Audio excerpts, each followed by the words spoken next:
very much. It would be useful if I would have had the feedback form before I gave the talk. Then I would have known what to say, but hopefully you'll find this interesting. So yeah, I want to talk a bit about cosmology and our own galaxy, the Milky Way. So we live in a big disk of stars. And this disk of stars, the galaxy, the Milky Way, is just one among something like 100 billion galaxies like it that exist in the observable universe. So in that context, you might ask yourself, how is it that we can learn about cosmology, that is the study of the largest scales in the universe and how the universe evolved and emerged out of the Big Bang, from studying just one galaxy, which happens to be our own. So specifically, I mean, just to back up from this a little bit, so one thing that's interesting just to sort of remind ourselves is that the universe on the grandest scales is really a universe of galaxies. It's not a universe of stars.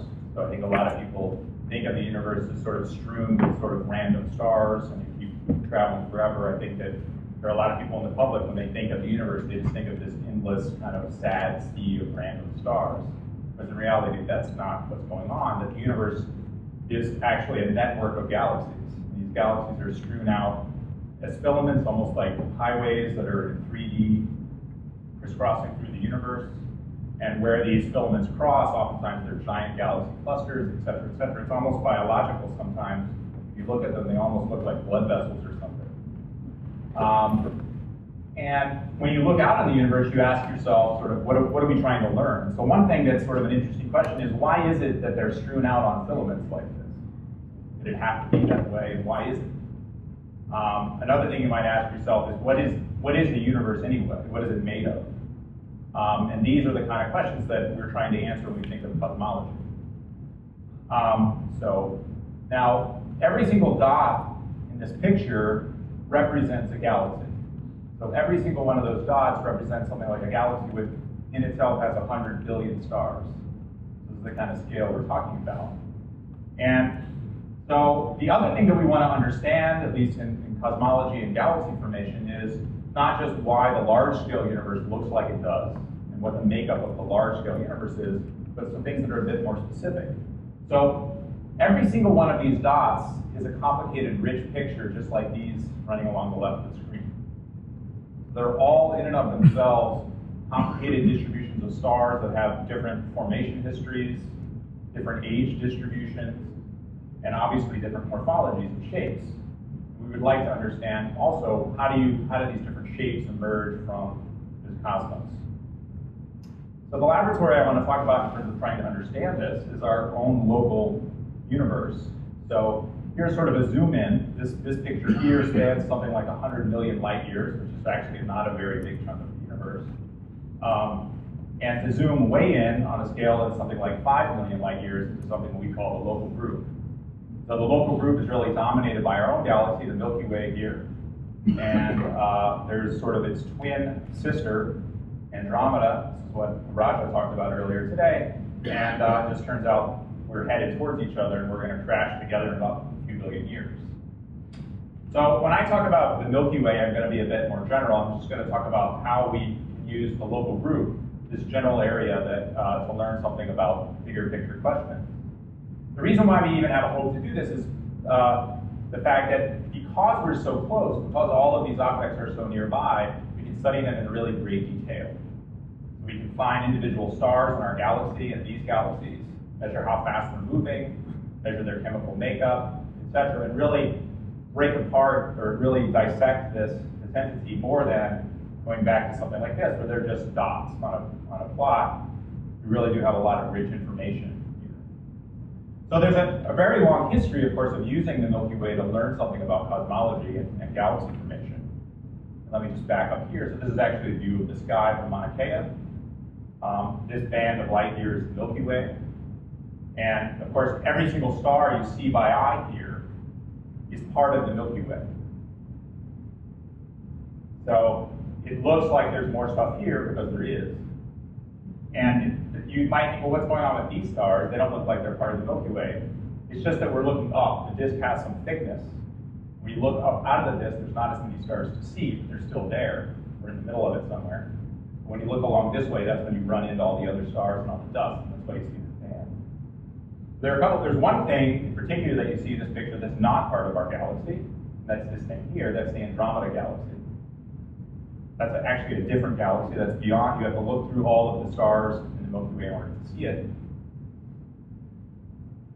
Here's a little bit better picture of Andromeda. It's a disk. We think it looks a lot like the Milky Way.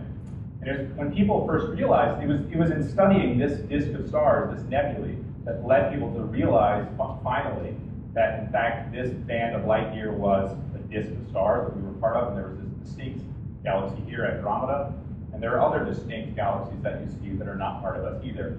And it was in studying Andromeda in combination with the Milky Way that led people really down the road of understanding that the universe really is a universe of galaxies and not a universe of stars.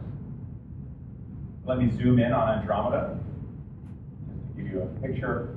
Roger showed this earlier, and again, this is a reasonably good picture of what the Milky Way might look like if we could somehow fly outside of it and look at it. Now, another thing that people learned by at first studying Andromeda, but then other galaxies in the very nearby universe, is you're not just taking pictures, obviously, you're doing other things. One of the things you can do is measure how fast the stars are spinning around. The studies of galaxy rotation curves, or the speed with which galaxies spin about their center, became very popular eventually in the 1960s and 1970s. It became an industry. And what was realized is, you've probably heard this story before, that if you would expect that the stars in the center would be spinning around much faster than the stars in the outer parts, because there's more gravity there. There's more stars in the center than there are in the outer parts. So just like Pluto is going around the sun much more slowly than the Earth, that's because it's closer to the Earth is closer to the sun, and that's why it's going faster. But that's actually not what's observed. What you see is that while you expect that this is rotation speed and this is distance from the center, if you expect the stars to be rolling off the distance, going slower and slower out here, what's observed is things are actually fairly flat out here. And the fact that the stars are moving faster out here than you would think, you need some additional mass. At least the popular idea was that you need some additional mass out there to make those stars go as fast as they're going. And that's one of the reasons why we think that there is this dark matter out there.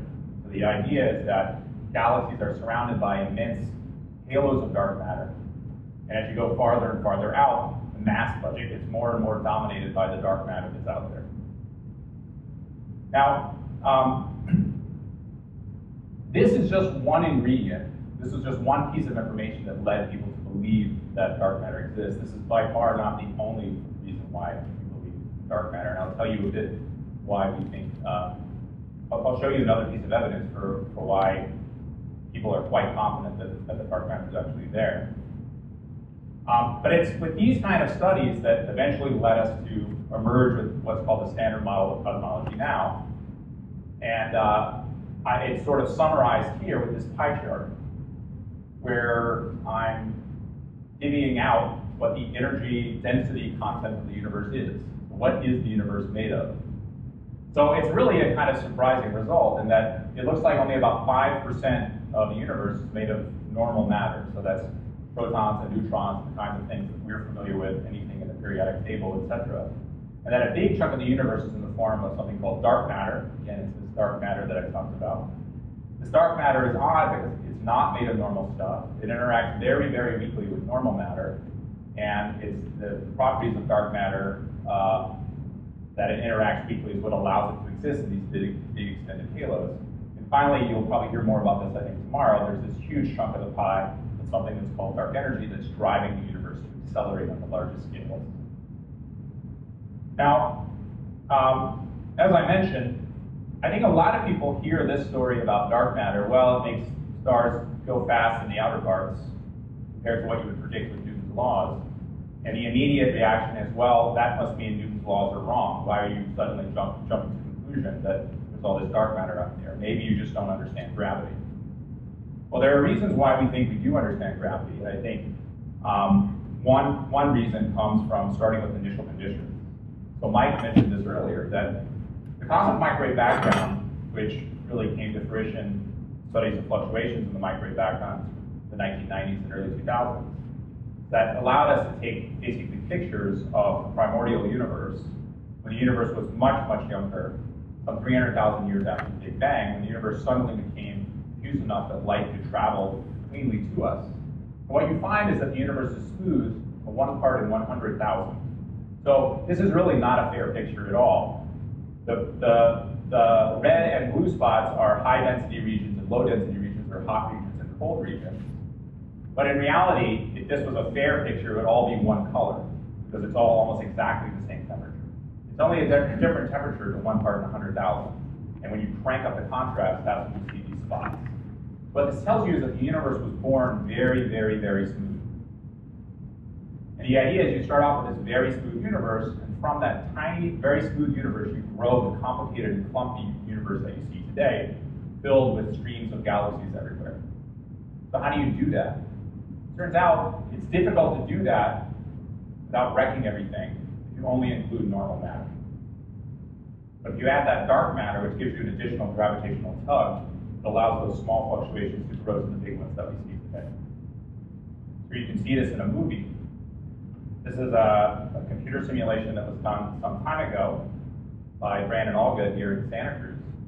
It's very smooth in the early parts. The initial conditions were generated to be consistent with that cosmic microwave background. And as time goes on, these clumps grow and grow and grow. Now what you see is that you start to develop this filamentary structure. These exact same filamentary structures that you saw in that little slice that I showed you earlier. And the other thing that you're seeing is the first thing to form out of there are these little clumps. Little clumps form first. The smaller clumps grow together over time to form bigger and bigger structures.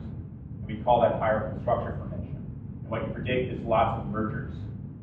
These things right here are going to become galaxies. So this is all an overdensity plot. And these clumps right here represent the dark matter halos themselves that will eventually form galaxies. Yeah. How close is it?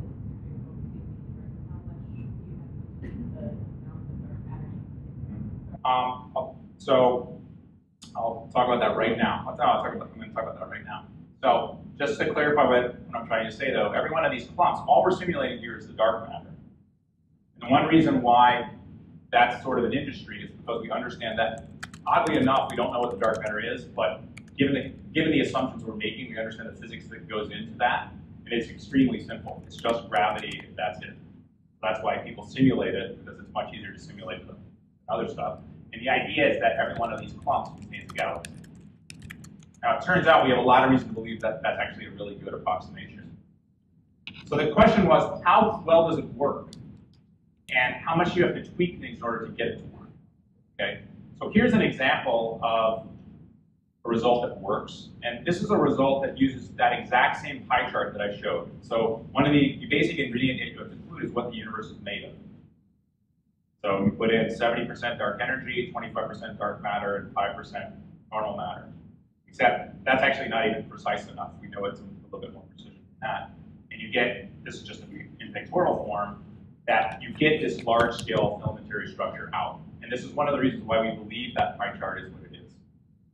So its large-scale structure is one of the ingredients that goes into us constraining what the cosmological model is, and again, in addition to the cosmic microwave background and other things. So the thing you're supposed to get out of this picture is that this really looks very similar, and when you do things statistically, it's incredible how accurate it is. I mean, obviously, it's not perfect. It's not supposed to be, you know, it's not supposed to be that like you could find this exact large wall of galaxies here. But when you do things statistically, like calculate a power spectrum or a two-point correlation function or something like that, it's effectively indistinguishable. This is Sloan, yes. What would it look like without dark? Well, it depends on what you do with the other parameters. But in fact, if you set only, if you made only 25% of the universe dark matter and the 5% the other stuff, and then you took the dark energy part out, basically, just screw it up completely. It really doesn't work. And in fact, this is one of the reasons why there were people working on large-scale structure that thought a lot about putting that cosmological constant in before the supernova data came out. And Joel worked on that stuff. When I was a graduate student, I remember people working on that stuff. So there were hints even from the large-scale structure before the sort of supernova really solidified it that the dark energy was there. Yeah. I don't know. What's going on here? Oh, you know what? No, I goofed. There were two other pies there for different surveys, and I just cut off the wrong axis. So they went in the opposite order. I just ignored it. This is 2 billion light years. This is 2 billion light years. This is the Earth, and this is far away. So the question is, so what the upshot of this is, in broad brush, this theory works really well just in this sense.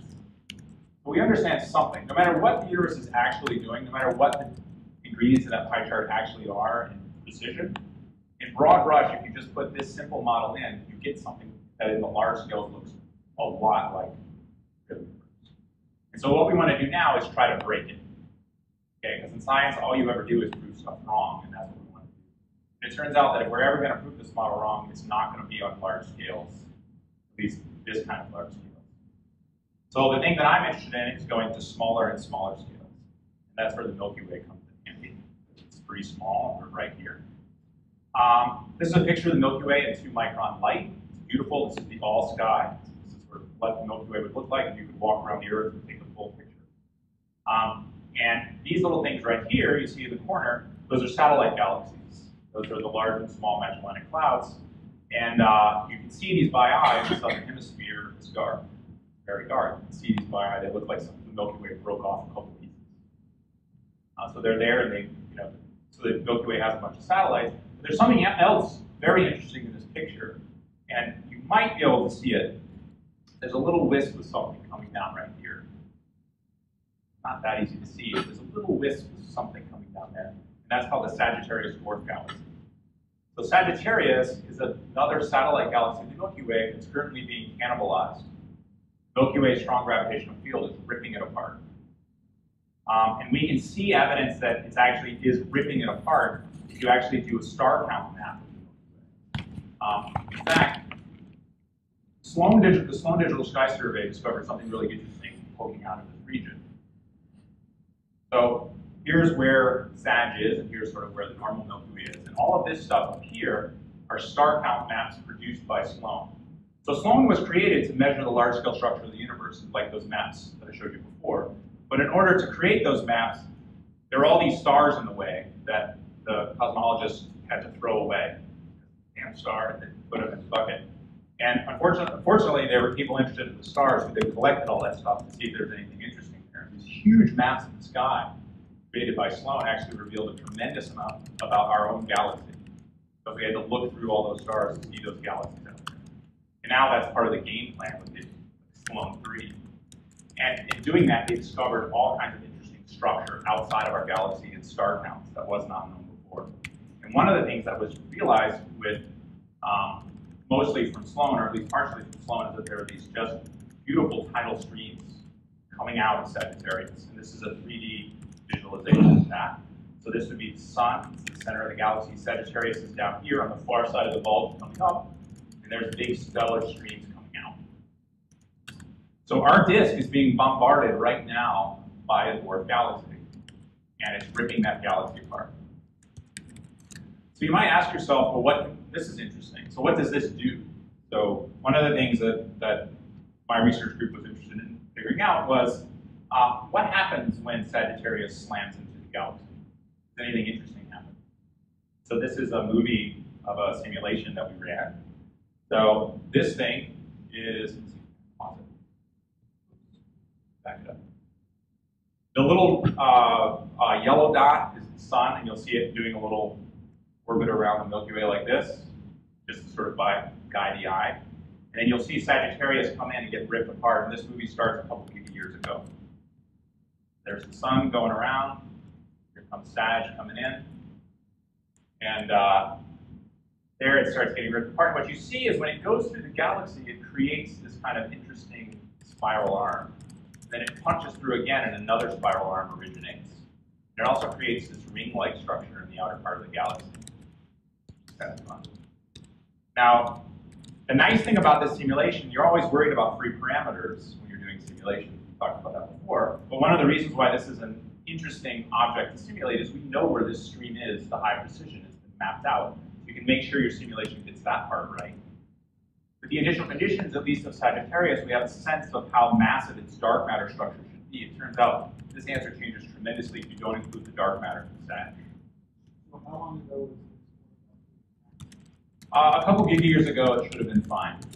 Yeah, so this was starting out 2.5 billion years ago. Let's see, track it in.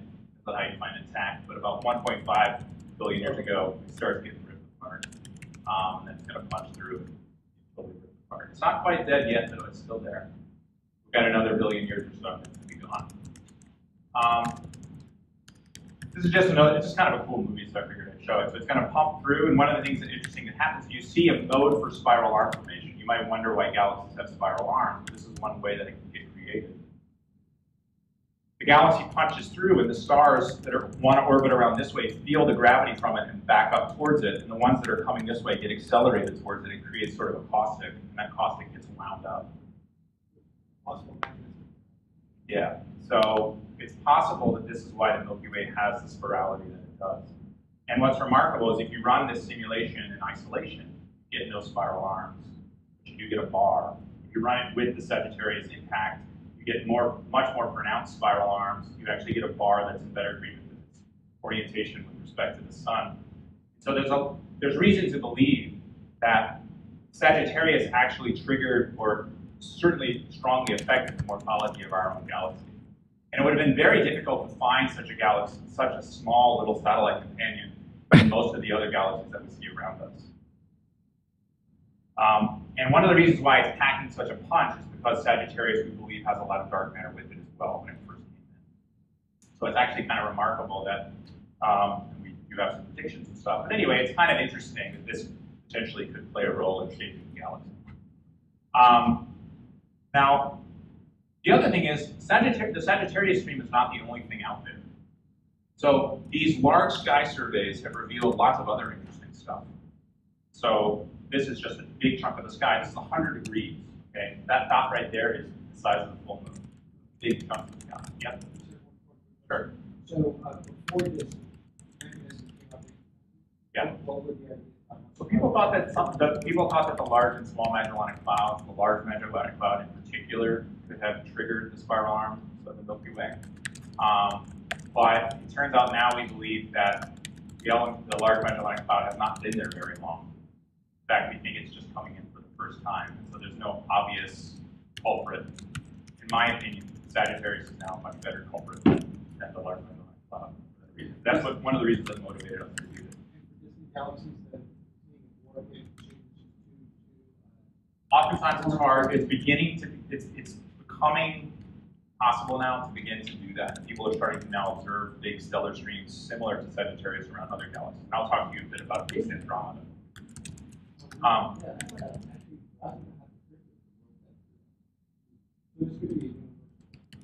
Yeah, and I'll show you Andromeda in a second. So anyway, but now just focusing on Milky Way, there's other streams out there. It's not just Sagittarius. It just turns out that Sagittarius is the biggest and easiest to find. But there's other streams out there, and it turns out you would expect this. Okay, so in the cosmology that I talked about before, I talked about how little things form early and they fall together to form bigger things over time. So, people were running simulations like this before this structure was discovered, and basically in the context of these theories where we think lots of little things assemble to build bigger things, you would expect lots of structure to form. And so what this is the typical accretion history for something like the Milky Way over the last 8 billion years. Just for fun, we've color-coded each different accretion in a different color. The real universe isn't like that, although we do think there might be other ways to attack stars. And you get this, we predict that basically the outer reaches of the Milky Way ought to be incredibly clumpy and streamy and strewn with stuff. And what's remarkable is that's beginning to be what's seen. So we're seeing that the Milky Way does appear to be kind of clumpy and streamy. When I went to graduate school, the idea for what the outer reaches of the Milky Way was like in stars was something called the diffuse stellar halo, which is this sort of smooth distribution of stars that just sort of went out smoothly everywhere. It now appears that the outer halo, at least, is not that at all, and in fact, it's this big clumpy mess, the residue of hierarchical structure formation. So it's this, sort of these galaxies that were shredded apart and they're just left hanging out there. Similarly, Andromeda looks something like this. Remember, this is Andromeda, beautiful nearby spiral galaxy. We put it on the sky, make it small. People have done star count maps of Andromeda as well. Again, it's very diffuse light, very, very hard to see without actually finding individual stars and tagging them as members of this thing. You see that Andromeda also has all of this very interesting structure. Looks like there's been this past interaction with this other galaxy called M33, which has come through Andromeda and passed to the other side to develop this kind of tidal tail. So it looks like that kind of structure is basically universal. We think it's there. So this is kind of good news for this theory, where we think little things form and then fall together to form bigger things over time. We're beginning to get this picture that galaxies are assembled by lots and lots of little things. And we can begin to sort of dissect their formation history by looking at their low surface brightness outskirts. What we'd like to do now is I'd like to talk about moving towards even more detailed tests. So the idea is here's the local group, and what we would like to do is simulate things like the local group and see if we can go back and forth and sort of test this model in more detail. And doing this is sort of non-trivial because the scales involved are immense. So in order to set cosmological context, you have to run fairly large boxes that are fair samples of the universe. You don't want to pick a special part of the universe, really. You want to do a fair sample of the universe. But this is 250 million light years. And what we'd like to do is understand galaxy structure on the scale of maybe even a few light years or smaller. And so the way this is commonly done today is you pick a system that you think is interesting for one reason or another. Maybe you think it's going to turn into something like the Milky Way, and then you dump a lot of computer power on that. You do these zoom-in simulations. For now, this is only 1 million light years across. And what you can do then is resolve lots and lots of coherent structure in the context of a single system. This single system right here is a dark matter halo of the type that we think actually hosts the Milky Way galaxy. It's filled with lots of clumps, lots and lots of little clumps. And the galaxy of the Milky Way is supposed to sit in here. So these little things are also little dark matter halos that are left over from that higher structure formation process that have not yet been ripped apart. They've maintained their identity, they were born dense, and they just haven't been shredded yet. The question is, does the Milky Way look like this? Put the Milky Way here and look around the Milky Way. Does it look like this? So what you see immediately, remember we're working in this kind of toy model that every single one of these dark matter clumps has a galaxy sitting in it. And you see that there's lots and lots and lots of clumps out here predicted to be there. Now if you look around the Milky Way, you do see satellites. You do see things like the large and small Magellanic Cloud orbiting around. But it turns out you don't see nearly as many. What's predicted here is there are thousands of clumps that are small mass, but we only observe about 10 things that are bright, that we can see, and that have comparable mass to these things.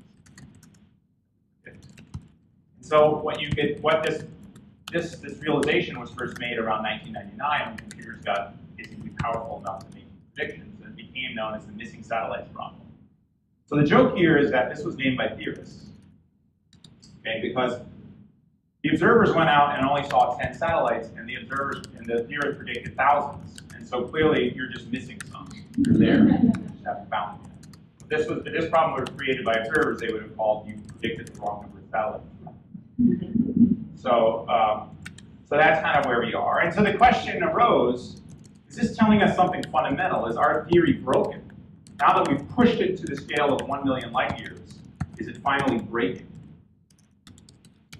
Now, maybe, but there's another possibility. So a very simple solution to this might be, look, maybe not all of them even have stars in them. We don't understand how stars form, and maybe only the biggest ones have stars. Okay. So that was something we asked. And in fact, you could play a game. You could say, well, look, let's give it the best shot. Let's just take it and rotate it. Now we've got all the big ones here. This is a joke. We can't do that. Okay. So the idea is like maybe only the 10 biggest ones are the ones that light up, and everything else is dark, and that's why the theory's not broken. Maybe we can get around it that way. So what we recently did is we tried to ask whether this works. So you can always evoke that as a solution. And how do you test it? So one way you can test it is you can go in. You can actually predict how much mass this thing has. You can go out and measure how much mass this thing has, see if they agree. The way you go out and you measure how much mass these things have, this is a picture of a dwarf galaxy. It ain't much to look at. It's got, you know, 1 million stars or so. You can go out and measure how fast the stars are moving, and from that determine the mass of the thing, dark matter. What you find is indeed a tremendous amount of dark matter around this thing. Okay, good, check. That's good. That's dark matter.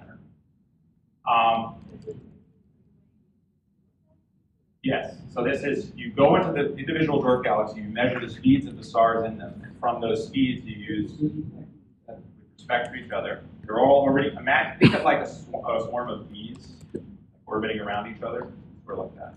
Except these are gravitationally bound bees. So you do that, and what you find is it doesn't work. What you find is that when you go and make the predictions, so don't worry in too much detail about what this is some measure of mass along this axis, and this is a measure of how big the galaxy is along this axis.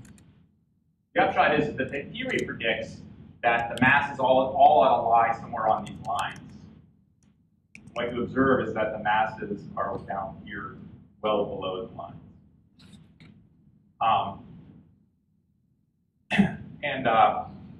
The errors on these points are smaller than the size of the circles.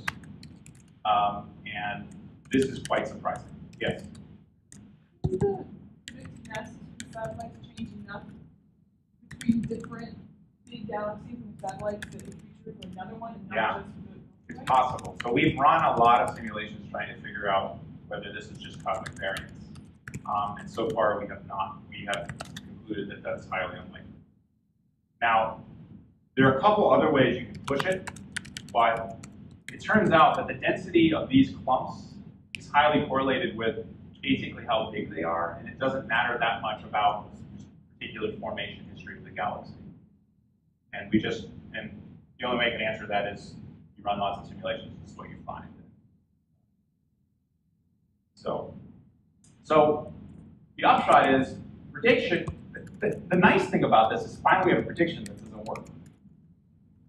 Okay, and that's kind of all you can ever do is break your theory, see if you can break your theories. And in fact, there are a lot of reasons why we think it's not easy to explain this with sort of galaxy formation physics that we haven't included in the simulations. I'll talk about that in a second. And for that reason, we wrote sort of this provocative paper to kind of get people's attention, where we said these satellites represent an apparent failure of this model that works everywhere else.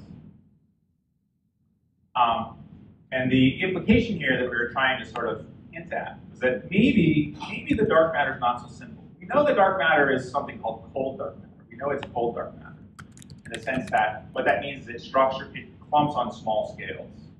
We know that it does, actually, for a lot of reasons. But maybe, you know, it's just not quite as cold as we thought. That's called warm dark matter. Or maybe something else is going on.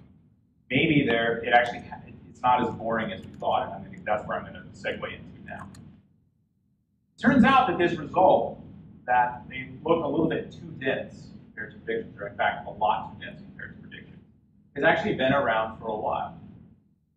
Just when people look at other types of galaxies besides these dwarfs. So what you can do in these simulations, you can predict density of dark matter as a function of radius. Okay? And what you predict is that the density ought to get bigger and bigger and bigger as you get to the center. What seems to be observed in galaxy rotation curves is the data look a lot like the theory out here, but they come in low in here. This is seen with other types of galaxies, besides dwarf galaxies as well. And in fact, if you see it on a rotation curve, this is what it looks like. So these rotation curves, remember, were the exact same data that people used to originally provide evidence that dark matter is there. And that's sort of this part of the rotation curve, the fact that it goes flat and doesn't fall.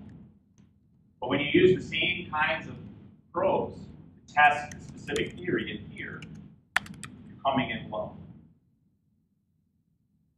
Now, there's different ideas for why this might be true. So it's possible that what's going on with this is that there's something about the formation process of the galaxy that lowers that density. And there are plausible reasons for why this could happen in bigger galaxies. And this is one reason why people weren't that worried. And I should mention that Joel was actually one of the first people to point out that this problem existed. And the idea is something is driving it like this. And another possibility is that maybe there's some kind of new dark matter physics, something else going on with the dark matter that's driving this now. Now, this idea that something interesting is going on with the dark matter, I think is, some camps, you could view this as sacrilege, that you would even suggest that something weird like that would be going on. But let me try to give you an argument where maybe it's not crazy to think about that. So again, this is back to our pie chart. The question is, what do we really know? One thing we really know is this wedge. And I think, as we all can attest, this wedge, which represents only 5% of the matter, energy, density of the universe, is fairly complicated. Okay, we just heard about neutrino oscillations and what they do for affecting supernova explosions. And that's just this part. Clearly, there's all kinds of interesting emergent phenomenology that happens in the context of this. This is the standard model for what dark matter is.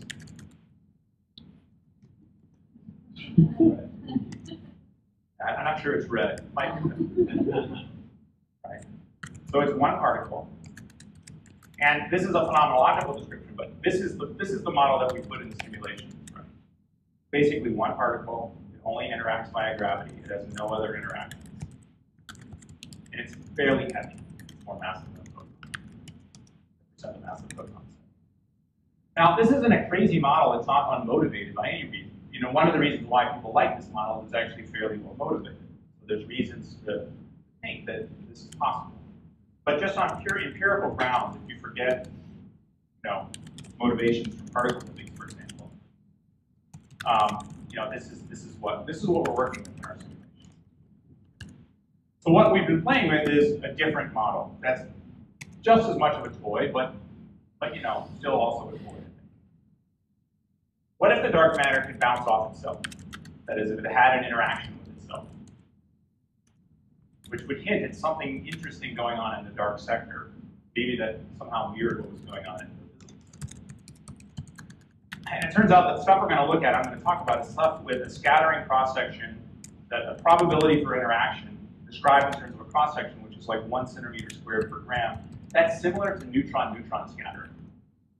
It's not that small of a cross-section. That's a barn for proton mass. And you can ask, does this work? Is this ruled out? Is this impossible? Okay. So if you plug this into the same kind of simulations and run identical initial conditions with standard dark matter and with self-interacting dark matter, this is what you get. This is the large-scale structure. You see there are drastic differences. No, there's no difference. You can't see any difference. And it's true statistically. You can't see any difference on large scales. So there's identical large-scale structure. So all of the large-scale cluster tests that work for a model where the dark matter doesn't do anything interesting work for this one. But when you go to smaller scales, things begin to change. So in these models, what happens is these individual dark matter halos, the kind that host galaxies in cold dark matter, have these dense cores, and they're sort of elongated. And the CDM models, they get a bit rounder, or the interacting models, you get a bit rounder and lower density. So the densities get lower in the middle. And that's exactly what you need to push things down in the right direction. So this is a simulated Milky Way with standard dark matter and with different dark matter. You see that it's similar but not exactly the same. And one of the things that's different is if you go in and you measure the densities of these things, they're lower in the middle. They're lower in the middle there. Pretty much everything else. But the possibility, and again, I'm throwing it out there as an example of the kind of things, an example of our ignorance. There are things about this standard theory that don't work. And it's possible that those things about it that don't work are telling us something maybe deep about the nature of dark matter.